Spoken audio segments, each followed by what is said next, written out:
Hey everyone, you are listening to Discussion with Miss Jenkins. I thought it was important for me to just give you a little something that I just discovered. Now, I study a lot of history and philosophy and psychology, and one of the things that I really thought was important to share is that we have been really misguided with a lot of the information, in some cases experts that speak upon the things that we deem to be true because we believe that they're credible sources.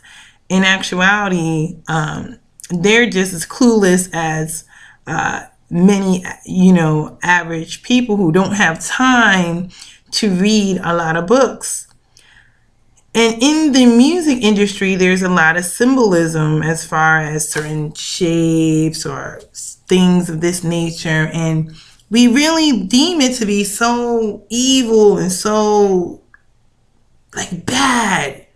But the thing about it is that in actuality, it's history or someone else's history that is relevant to those beings in which it derived from, and it's being used by other entities and beings in which it doesn't belong.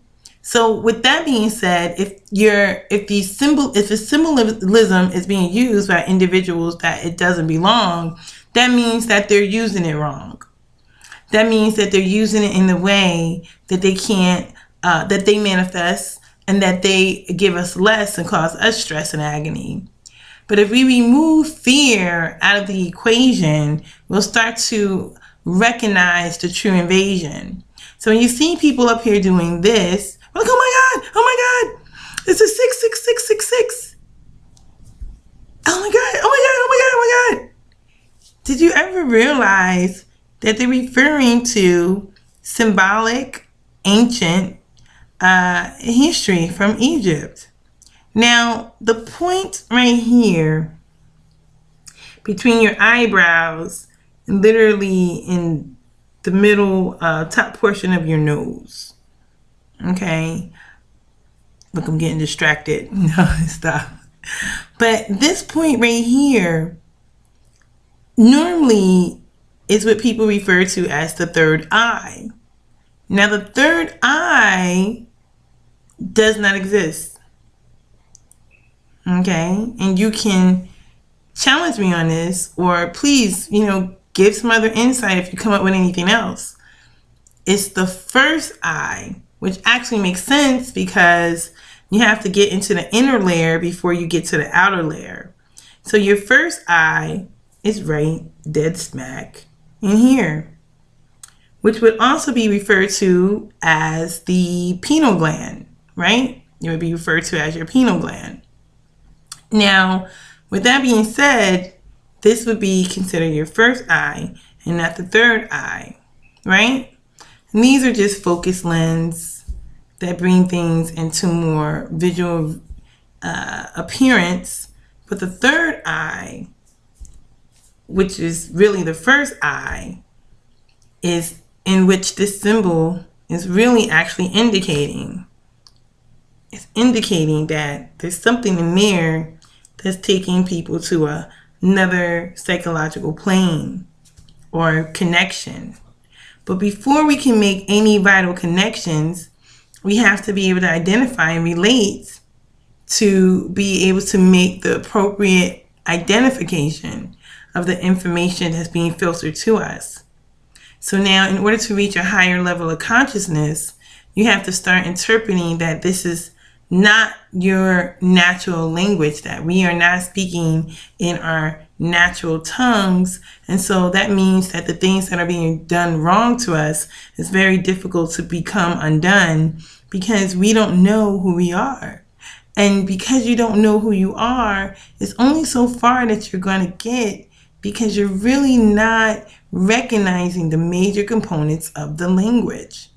You don't even know how to interpret the actual symbolism that's being thrown our way. So the one thing that I just wanted to discuss today, just get it thrown out there. If anybody has any other ideas regarding this I would now say myth called the third eye is actually referred to as it's the first eye. It's only one eye. And that's why you see things like SpongeBob, like certain cartoons and stuff where they're subliminally showing this one eye on the little character's forehead. And it's really for a reason, because they have knowledge that they have stolen and that they're using it in the most detrimental ways possible. Because the principle base would be is that you can have the knowledge, but people are causing harm with the knowledge. And the ones who don't have the knowledge and don't know how to utilize it, or they keep it sacred to themselves and don't share it with anyone else. But as you learn, the knowledge is earned. So I'm just throwing this out there. This is just my mental notes, as well as the same thing as melanin versus carbon. There is no such thing as melanin. Okay, it was made up. It's a European word called melanin. They use this word to disassociate the main connectors of the individuals in which it relates to. Melanin is actually carbon. Carbon is in every living thing. And as you notice, the dark textures and things that are filled in abundance that are rich, such as grass, the green and trees, bark. These things are rich in carbon, So I just thought that this would be just a mental note, something that I just took a few moments, wanted to give, because we're going to get the conversation started in more depth regarding these matters. So remember, is there really a third eye, or is it your first eye? 1, 2, 3. What is it? And its symbolism. See this right here? What is that the shape of? When you put your fingers that way, what is the shape? It's the shape of an eye, pointing to the location of the eye. Everything's kind of like in secrecy. So now, there you go. So we have to work on eliminating fear and promoting more cheer. All right, so that's just a little tidbit from discussing with Miss Jenkins. Take care, guys, and have a great day. Bye-bye.